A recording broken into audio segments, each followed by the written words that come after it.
والصلاة والسلام على رسوله الكريم وعلى آله وأصحابه أجمعين أما بعد أعوذ بالله من الشيطان الرجيم بسم الله الرحمن الرحيم فاسألوا أهل الذكر إن كنتم لا تعلمون صدق اللہ العظیم۔ سارے مل کے بآواز بلند درود و سلام کا نذرانہ پیش کریں۔ الصلاۃ والسلام علیک یا رسول اللہ، الصلاۃ والسلام علیک یا حبیب اللہ، الصلاۃ والسلام علیک یا سید المرسلین وعلى آلک واصحابک یا شفیع المذنبین۔ معزز و محترم علماء کرام، مشائخ اعظام، سادات کرام، تمام عشاقان رسول، احباب ذی وقار، دوستان محترم اور ہمارے مہمان معظم شہنشاہ خطابت، رئیس المقررین، مجاہد ملت حضرت علامہ مفتی محمد شفیق صاحب چشتی دامت برکاتہم العالیہ، اللہ کریم صحت و عافیت کے ساتھ آپ کا سایہ تا دیر سلامت رکھے۔ میری جماعت کے جملہ علماء کرام اور اسٹیج پر تشریف فرما مشائخ اعظام، سادات کرام، میں ایک ایک کا نام لوں گا، ویسے مجھے سب کے نام آتے ہیں تو کافی وقت پہلے ہی ہو چکا ہے، تو بہرحال یہ ہمارے سروں کے تاج ہیں۔ اللہ کریم ان کے فیض میں، عمر میں، علم میں اللہ تعالیٰ مزید برکتیں عطا فرمائے۔ تو وقت کے پیش نظر میں نے اپنا موضوع بھی تبدیل کر لیا۔ میں ناموس رسالت کے حوالے سے ویسے کچھ دلائل عرض کرنا چاہ رہا تھا، لیکن انشاءاللہ پھر حضرت صاحب اس پہ گفتگو فرمائیں گے۔ ابھی جہاں ہم بیٹھے تھے مزمل بھائی کے گھر، وہاں آپ کے گاؤں کے ایک بزرگ تشریف لے آئے، مختلف باتیں ہوئیں، حضرت صاحب نے بڑے احسن طریقے سے جو ہے وہ بات کو آگے بڑھایا۔ تو اسی حوالے سے میں صرف 4 باتیں آپ کے گوش گزار کروں گا تاکہ ہماری اصلاح بھی ہو جائے اور ہمیں اپنے نبی کی عظمت و شان کا پتہ بھی چل جائے۔ بس بڑی توجہ کرنا، سادہ انداز میں یہ پیغام آپ تک پہنچانا چاہتا ہوں۔ بخاری شریف کی ایک حدیث ہے، رات کا وقت تھا، مدینہ کی بستی ہے، لوگ گھبرا کے اپنے گھروں سے باہر آ گئے۔ ہوا یہ تھا کہ مدینہ شریف کے باہر پہاڑوں کی طرف سے ایک عجیب و غریب قسم کی آواز آ رہی تھی، تو لوگ پریشان ہو گئے، گھروں سے نکلے، ایک جگہ جمع ہو گئے، لوگ پریشان ہیں کہ کوئی لشکر آ گیا ہے، کوئی اور، یہ کیا مسئلہ ہے، بڑی عجیب و غریب قسم کی آوازیں آ رہی ہیں۔ تو لوگ جمع ہو کے جہاں سے آواز آ رہی تھی ادھر ذرا چلے، اکٹھے ہو کے سارے مل کے، تو تھوڑا ابھی چلے تھے کہ آگے سے تمہارے اور میرے آقا کریم گھوڑے پہ سوار، تلوار بازو میں لٹکائی ہوئی ہے اور سرکار واپس آ رہے ہیں۔ جب سرکار آ گئے تو آپ نے فرمایا، میرے غلاموں، گھبرانے کی ضرورت نہیں، پریشان ہونے کی ضرورت نہیں، واپس اپنے گھروں میں چلے جاؤ، آرام اور سکون سے جا کے سو جاؤ۔ فرمایا جو بھی تھا میں نے اس کا انتظام کر دیا، تم اپنے گھروں میں چلے جاؤ، لوٹ جاؤ واپس۔ تو بخاری شریف کی اس حدیث سے بہت ساری باتیں سامنے آتی ہیں کہ ہمارے نبی کی دلیری، بہادری، شجاعت، جرت اور سب سے بڑی بات کہ غلاموں کی فکر، غلاموں کا خیال کہ ابھی لوگ گھروں سے نکلے ہیں، پریشان ہیں، جمع ہو رہے ہیں، کسی ایک آدمی کو آگے بڑھنے کی جرت نہیں، کوئی ڈر کے مارے آگے جا نہیں رہا، مل کے سارے جمع ہو کے اب آگے چلے ہیں، تو ہمارے نبی تن تنہا اکیلے جب وہ آواز آئی آپ گھر سے نکلے، ادھر گئے، جو بھی معاملہ تھا اس کو دیکھا اور واپس آئے اور غلاموں سے کہا پریشان ہونے کی ضرورت نہیں، فکر نہ کرو، لوٹ جاؤ، واپس جا کے آرام کرو، تمہیں پریشان ہونے کی ضرورت نہیں، میں جو ہوں۔ تو یہ ہے غلاموں کی فکر، امت کا خیال۔ حضور بڑی بات ابھی جو آپ وہاں ماشاءاللہ بڑی آپ نے پرمغز گفتگو فرمائی، یہ جو امت کا خیال ہے ہمارے نبی کو، ایک ایک غلام کے بارے میں آقا کریم جانتے ہیں۔ علامہ زوار صاحب آپ بھی ماشاءاللہ بہت پڑھے لکھے آدمی ہیں، الحمدللہ یہاں اکثر جو ہے وہ پڑھے لکھے حضرات تشریف فرما ہیں۔ آپ نے ایک نام سنا ہوگا قدرت اللہ شہاب کا، شہاب نامہ، بہت سارے دوستوں نے پڑھا بھی ہوگا، میں نے بھی پڑھا، اگلے دن میں اس کو دیکھ رہا تھا تو ایک بڑی بات ملی، اس سے ایمان تازہ ہو جائے گا آپ کے سن کے، جو میں نے کہا نا ہمارے نبی کو غلاموں کا کتنا خیال ہے۔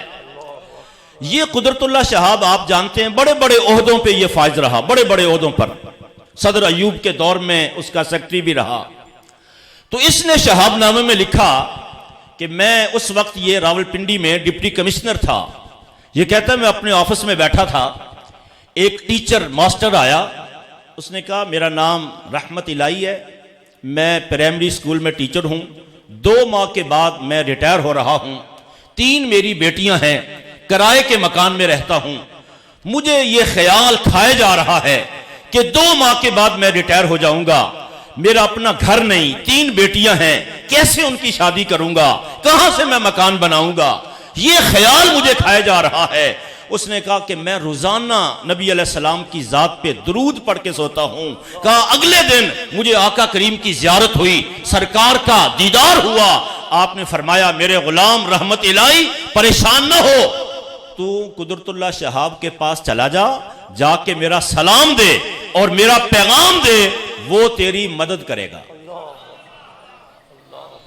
آقا کریم نے خواب میں آ کے اپنے غلام کی اس کیفیت کو جناب جانا کہ میرا غلام یہ ماسٹر پریشان ہے، بچیاں جوان ہیں، یہ اس کو یہ خیال کھائے جا رہا ہے کہ میرا کیا بنے گا، فرمایا چلا جا کے میرا سلام دے اور اسے کہ وہ تیری مدد کرے گا۔ قدرت اللہ شہاب نے لکھا کہ اس ماسٹر نے جب یہ سارے باتیں کی، کہا پہلے تو مجھے یہ خیال آیا بھی یہ مجھے یہ خواب کوئی بنا کے گھڑ کے آ گیا ہے اور مجھے جذباتی کر کے مجھ سے کوئی مال بٹورنا چاہتا ہے۔ کہا پھر میں نے اسے کہا اچھا تو چلا جا، تو 4-5 دن کے بعد آنا۔ اب ظاہر ہے یہ ڈپٹی کمشنر تھا، اس نے اس آدمی کے بارے میں معلومات کروائیں، پتہ چلوایا، تو جو کچھ اس ماسٹر نے بتایا تھا جب اس نے وہ جائزہ لیا اور لوگ بھیجے اور اس کے بارے میں معلوم ہوا کہ جو باتیں اس نے کی بالکل شریف آدمی ہے، نمازی ہے، نیک آدمی ہے، سارے محلے والے اس کو جانتے ہیں، 3 بیٹیاں ہیں، 2 ماہ کے بعد ریٹائر ہو رہا ہے۔ جب یہ ساری باتیں سچ ثابت ہوئیں، قدرت اللہ شہاب کہتا ہے میں نے محکمہ مال سے کہا کہ یہاں جو بھی سرکاری رقبہ پڑا ہے جو بہت جلدی آباد ہو سکتا ہو وہ جلدی مجھے بتاؤ اور اس کے کاغذات تیار کر کے وہ لے کے آؤ۔ کہتا ہے میں نے 8 مربع زمین اس ماسٹر رحمت الہی کے نام کر دی، 8 مربع زمین اس ماسٹر کے نام کر دی۔ 4-5 دنوں کے بعد آیا، میں نے 8 مربع کے وہ کاغذات اس کو دیے اور محکمہ مال سے کہا کہ آباد کرنے میں بھی اس کی مدد کرو۔ کہا محکمہ نے مدد کی، وہ رقبہ آباد ہو گیا۔ اب جو بات آگے جو سننے والی ہے اور توجہ طلب ہے، قدرت اللہ شہاب نے لکھا کہ میں پھر کراچی میں، اس وقت دارالخلافہ اسلام آباد نہیں تھا، کراچی میں تھا، کہا میں صدر ایوب کے ساتھ ایوان صدر کراچی میں کام کر رہا تھا۔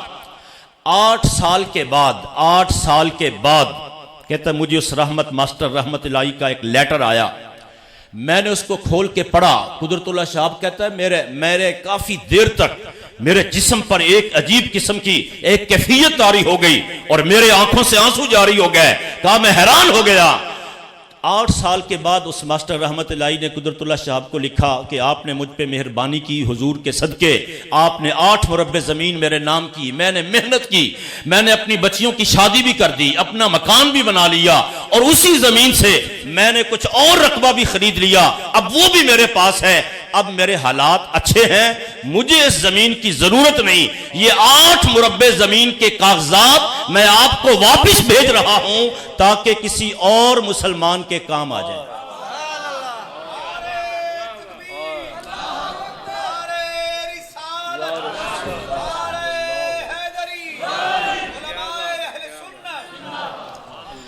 ایمان سے دل پہ ہاتھ رکھ کے سوچئے کہ آج کوئی ہم اس کا تصور کر سکتے ہیں؟ ایک ایک مرلے کے لیے ہماری لڑائیاں جھگڑے، ہاں جی، راستہ تھوڑا سا ادھر ادھر ہو جائے تو ڈانگ سوٹا جو ہے وہ چل جاتا ہے، اور کہاں سے کہاں ہم پہنچ جاتے ہیں۔ 8 مربع زمین کے کاغذات وہ ماسٹر نے واپس بھیجے، کہا کہ میرے حالات اب ٹھیک ہیں، الحمدللہ میرا گزارا ہو رہا ہے، میں نے بیٹیوں کی شادی بھی کر دی۔ اس نے لکھا میں اور میری بیوی نے حج بھی کر لیا، ایک چھوٹا سا ذاتی مکان بھی خرید لیا، اب مجھے زمین کی ضرورت نہیں، میں اس لیے واپس کر رہا ہوں کہ کسی اور مسلمان غریب کے کسی اور کے کام آ جائے۔ قدرت اللہ صاحب نے لکھا کہ کافی دیر تک مجھ پر عجیب کیفیت رہی اور میری آنکھوں میں آنسو جاری ہو گئے کہ آج بھی اس طرح کے لوگ سرکار کے غلام آج بھی موجود ہیں۔ ایک اور بڑی قیمتی بات سنیے، انڈیا میں نا ایک شہر ہے کاندلا، یہ کچھ علماء کاندلوی لکھواتے ہیں، وہ ان کا وہاں سے تعلق ہے، تو کاندلا ایک شہر ہے، وہاں ایک پلاٹ تھا جو خالی پڑا تھا، مسلمانوں اور ہندوؤں کا اس پہ جھگڑا ہو گیا۔ مسلمانوں نے کہا ہمارا ہے، ہم نے یہاں مسجد بنانی ہے، ہندوؤں نے کہا نہیں یہ زمین ہماری ہے، ہم اس کے مالک ہیں، یہاں مندر بنے گا۔ یہ جھگڑا ہو گیا، ہر ایک کا دعویٰ ہے کہ یہ پلاٹ ہمارا ہے، کیس عدالت میں چل پڑا، انگریز کا دور تھا، بڑی توجہ کرنا، حالات اس قدر خراب ہو گئے کہ فساد اور خون ریزی کا خطرہ پیدا ہو گیا، کوئی بڑا فساد ہو جائے گا، کوئی بندے مر نہ جائیں، اس حد تک یعنی وہ حالات پہنچ گئے، مسلمان بھی ہندو کہتے ہیں ہمارا ہے، مسلمان کہتے ہیں ہمارا ہے، کیس عدالت میں چل رہا ہے۔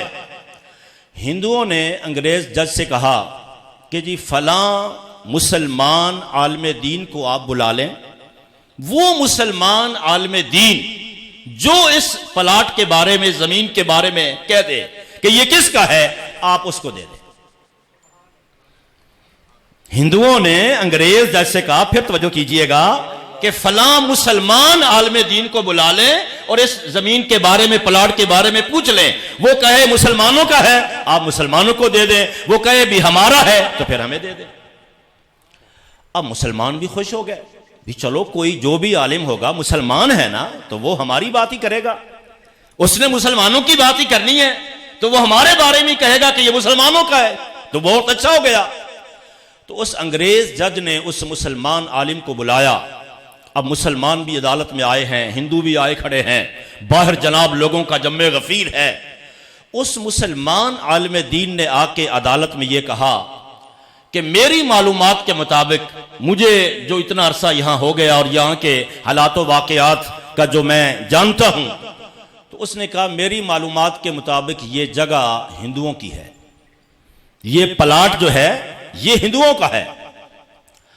اب جناب وہ ظاہر ہے جب یہ فیصلہ ہو چکا تھا بھی جو وہ کہے گا اس میں، تو جج نے ہندوؤں کے بارے میں وہ فیصلہ کر دیا کہ یہ پلاٹ جو ہے وہ ہندوؤں کا ہے، وہ اس کے مالک ہیں، مندر بنائیں جو بھی بنائیں۔ اور انگریز جج نے اس فیصلے کے بعد ایک جملہ لکھا، اس نے کہا کہ آج مسلمان ہار گئے لیکن اسلام جیت گیا۔ کہا مسلمان ہار گئے لیکن اسلام جیت گیا۔ جب اس انگریز نے یہ فیصلہ لکھا تو سارے ہندوؤں نے کہا کہ جی ہمیں پہلے کلمہ پڑھائیں، ہم کلمہ بھی پڑھتے ہیں اور اس جگہ مسجد ہم خود بنائیں گے۔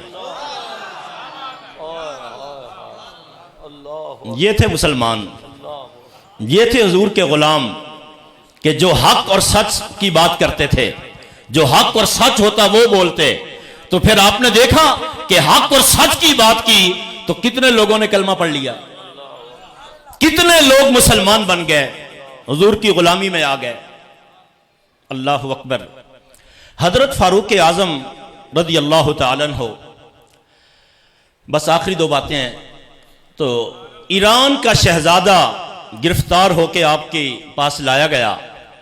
حضرت فاروق اعظم نے فرمایا چونکہ اس نے بہت سارے مسلمانوں کو شہید کیا ہے، مسلمانوں کا قاتل ہے، اس نے اسلام اور مسلمانوں کو بڑا نقصان پہنچایا ہے، اسے قتل کر دیا جائے۔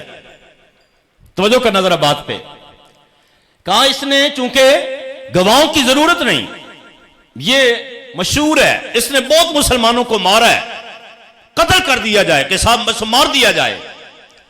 جب اسے قتل کرنے لگے تو آپ سارے جانتے ہیں وہ پوچھا بھی کوئی آخری خواہش، کوئی تمنا، تو اس نے کہا کہ مجھے سخت پیاس لگی ہے، پانی پلاؤ۔ اب میری طرف دیکھنا، یہ بات پھر سمجھ آئے گی آپ کو۔ تو پانی کا ایک پیالہ وہ لا کے اس شہزادے کو دیا، وہ ہاتھ میں پکڑ کے پیالہ کھڑا ہے، پی نہیں رہا۔ حضرت فاروق اعظم نے فرمایا بھی پیتے کیوں نہیں، پی لو۔ تو آپ نے فرمایا ڈرو نہیں، گھبراؤ نہیں، جب تک تم یہ پانی پی نہیں لوگے تجھے کچھ نہیں کہا جائے گا۔ اس نے کہا میں اس لیے نہیں پی رہا کہ میں پیالہ منہ کو لگاؤں اور ادھر میری گردن اڑا دی جائے، تو میں یہ ڈر رہا ہوں۔ تو حضرت فاروق اعظم نے فرمایا ڈرو نہیں، گھبراؤ نہیں، جب تک تم یہ پانی پی نہیں لوگے تجھے کچھ نہیں کہا جائے گا۔ جب آپ نے یہ بات کی تو اس شہزادے نے وہ پیالہ زمین پہ پھینک دیا، پانی زمین نے جذب کر لیا۔ اس ایرانی شہزادے نے کہا کہ اے مسلمانوں کے خلیفہ، اے مسلمانوں کے امیر المومنین، اب آپ مجھے قتل نہیں کر سکتے، اس لیے کہ آپ نے یہ کہا تھا کہ جب تک تم یہ پانی پی نہیں لوگے تمہیں کچھ نہیں کہا جائے گا۔ اب چونکہ وہ میں نے پانی پیا نہیں تو آپ مجھے کچھ کہہ نہیں سکتے۔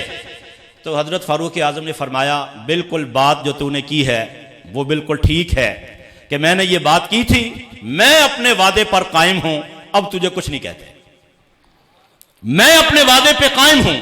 ٹھیک ہے تو نے وہ پانی نہیں پیا اور زمین پہ تو نے اپنی عقل مندی کا ثبوت دیا اور وہ پانی زمین پہ پھینک دیا، لیکن میں نے جو بات کی میں اپنے وعدے پہ قائم ہوں، اب تجھے کچھ نہیں کہا جائے گا۔ اس نے جب حضرت فاروق اعظم کا یہ انصاف دیکھا اور آپ نے جو بات فرمائی اس پہ جو آپ قائم رہے اور ڈٹے رہے، اس نے کہا کہ مجھے کلمہ پڑھاؤ اور اسلام میں داخل کرو، کہ یہ اسلام ہے، یہ دین ہے، یہ مسلمانوں کے نبی کے خلیفہ ہیں کہ ایک بات کر دی اور میں نے وہ پانی زمین پہ پھینک دیا اور وہ اپنی بات پہ قائم ہیں اور یہ انصاف ہے، وہ کلمہ پڑھ کے مسلمان ہو گئے۔ اور آخری بات سنیے، ایک صحابی تھے حضرت جریر بن عبداللہ رضی اللہ تعالیٰ عنہ۔ بس یہ واقعات، یہ باتیں ہم آج پڑھ سکتے ہیں، وگرنہ جو حالات و واقعات ہیں ہر بندے کے اپنا اپنا ہم جائزہ لیں۔ ہر بندہ، میں کسی کو کچھ نہیں کہہ رہا، ہر بندہ اپنا جائزہ لے، ہم اپنے آپ کو دیکھیں، اور ہر بندہ اگر اپنی اصلاح کر لے تو میرا خیال میں بہت سارا معاشرہ جو ہے وہ ٹھیک ہو جائے گا۔ تو حضرت جریر بن عبداللہ رضی اللہ تعالیٰ عنہ، آپ نے گھوڑا خریدنا تھا، گھوڑا۔ ایک بندے سے پتہ چلا بھی وہ آدمی گھوڑا بیچتا ہے، آپ اس کے پاس گئے، کہا بھی سنا ہے گھوڑا بیچ؟ تو اس نے کہا ہاں۔ پوچھا کتنے کا؟ اب توجہ کیجئے گا، اس نے کہا جی 300 درہم کا۔ اب جو گھوڑے کا مالک ہے وہ کہہ رہا ہے میں 300 درہم میں یہ گھوڑا بیچنا چاہتا ہوں۔ قربان جائیں صحابی رسول حضرت جریر بن عبداللہ نے کہا کہ تجھے اپنے گھوڑے کی قیمت کا اندازہ ہی نہیں، تیرا گھوڑا جو ہے وہ مہنگا ہے، تو قیمت جو ہے وہ کم بتا رہا ہے، تو 300 درہم بتا رہا ہے اور یہ گھوڑا مہنگا ہے۔ اب جو مالک ہے گھوڑے کا وہ خود 300 درہم کا مطالبہ کر رہا ہے اور لینے والا جو ہے وہ کہتا ہے یہ گھوڑا قیمتی ہے۔ آج آپ دیکھیں گاہک جو ہے وہ چاہتا ہے کہ میں بغیر پیسے کے مال لے جاؤں، اور دکاندار چاہتا ہے کہ جتنا میں اس سے ہو سکے وہ کھینچ لوں۔ لیکن ادھر آپ معاملہ دیکھیں، اس نے کہا اچھا جی میرا گھوڑا قیمتی ہے، چلیں آپ 400 دے دیں۔ اگر میں نے 300 مانگے، آپ کہتے ہیں گھوڑا قیمتی ہے، تو چلو آپ 400 درہم دے دیں۔ حضرت جریر بن عبداللہ نے فرمایا تجھے اب بھی اپنے گھوڑے کی قیمت کا اندازہ نہیں، یہ 400 سے بھی مہنگا ہے۔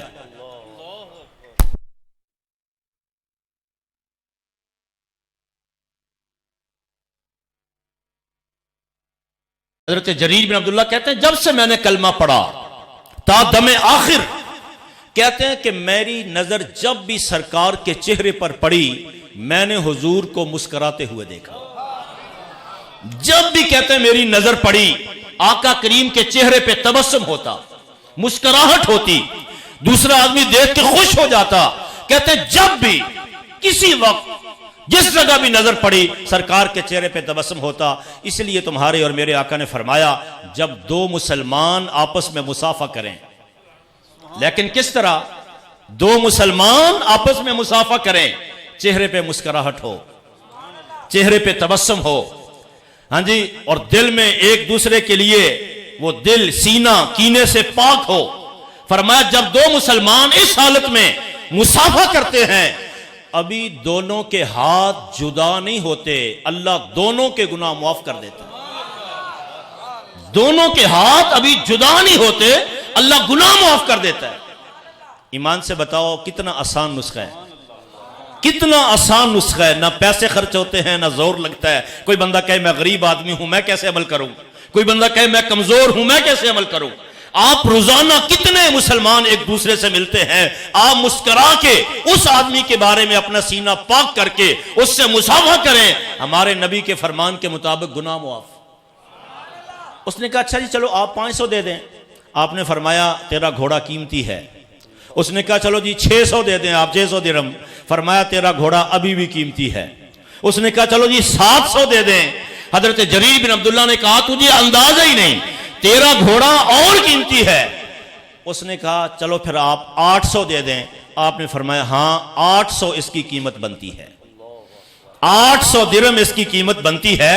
تو آپ اندازہ لگائیں جو مالک خود 300 مانگ رہا تھا لیکن حضرت جریر بن عبداللہ نے کہا تجھے اپنے گھوڑے کی قیمت کا اندازہ نہیں ہے، یہ قیمتی ہے، وہ 100 بڑھاتا گیا، 800 تک جب بات پہنچی آپ نے فرمایا ہاں 800 درہم اس کی قیمت بنتی ہے۔ آپ نے 800 درہم دیے اور وہ گھوڑا خرید لیا۔ تو جب مسلمانوں میں یہ جذبہ تھا، یہ ولولہ تھا، ایک دوسرے کے بارے میں اس طرح خیر خواہی اور ایک دوسرے کی بھلائی چاہتے تھے، فراڈ نہیں تھا، دھوکہ نہیں تھا، لوٹ مار نہیں تھی، نیتیں صاف تھیں، نیت اچھی تھی، تو رب کی رحمتوں اور برکتوں کا نزول بھی ہوتا تھا۔ آج جو آپ دیکھ رہے ہیں چولستان میں جو حالات ہیں، بارشیں نہیں ہو رہی اور جناب پانی کا جو معاملہ بنا ہوا ہے، مہنگائی کا جو معاملہ بنا ہوا ہے، دیگر جو معاملات ہیں، ہر بندہ پریشان ہے، تو اس کا ایک ہی حل ہے کہ پوری قوم اجتماعی طور پر رب کی بارگاہ میں توبہ کرے، استغفار کرے اور رب کی بارگاہ میں آنسو بہائیں، گڑ گڑائیں اور رب کی بارگاہ میں پوری قوم اجتماعی طور پہ توبہ کرے، تو انشاءاللہ تعالی رب کی رحمتوں اور برکتوں کا نزول ہوگا۔ اللہ تعالی مجھے آپ تمام احباب کو پکا سچا مسلمان بننے کی اللہ توفیق دے۔ وہ جو کہا نا اس نے کہ مسلمان ہار گئے اور اسلام جیت گیا، تو اسلام جیتنے والے معاملات ہم کریں اور لوگوں کو ایسا اپنا کردار ہو، ایسا جناب ہمارا اخلاق ہو اور ایسے ایک دوسرے کی خیر خواہی اور بھلائی ہو کہ دوسرے لوگ جو ہیں وہ بھی ہمارے قریب آ جائیں، جو غیر مسلم ہیں وہ بھی کلمہ پڑھ کے ہمارے کردار کو دیکھ کے مسلمان ہو جائیں۔ اللہ تعالی ہم سب کو عمل کی توفیق عطا فرمائے۔ یہ آج کا جو پروگرام تھا آپ یہ دیکھ رہے ہیں، یہ عالی شان مسجد جو ہے وہ زیر تعمیر اور ماشاءاللہ کافی حد تک اس کا کام مکمل ہو گیا۔ یہ پورے چک والوں کے لیے الحمدللہ ایک فخر کا باعث ہے اور آپ کی بخشش اور نجات کا ذریعہ ہے۔ جس نے کوئی ایک اینٹ بھی یہاں لگائی ہے یا جو بھی اپنی حیثیت اور طاقت کے مطابق جو اس نے یہاں حصہ ملایا ہے، یقیناً احادیث کی روشنی میں اللہ تعالیٰ جنت میں اس کا گھر بنائے گا۔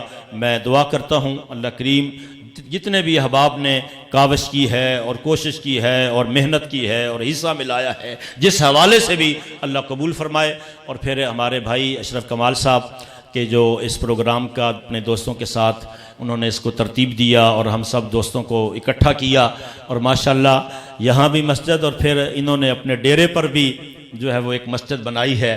تو میں نے اگلے دن وہاں اپنی مسجد میں ایک حدیث بیان کی، سرکار نے فرمایا کہ گھونسلے جتنی مسجد بھی، گھونسلہ ہوتا ہے نا پرندے کا، تو اس گھونسلے جتنی مسجد بھی کوئی بندہ بنا دے تو اللہ اس کے لیے بھی جنت میں گھر بنائے گا۔ تو یہ مسجد کے ساتھ تعلق، مسجد کی خدمت، مسجد میں آنا، مسجد میں بیٹھنا، تو اس کی فضیلت ہی فضیلت ہے، ثواب ہی ثواب ہے، نیکیاں ہی نیکیاں ہیں۔ اللہ ہمیں حاصل کرنے کی ہمت اور سعادت عطا فرمائے، آمین ثم آمین۔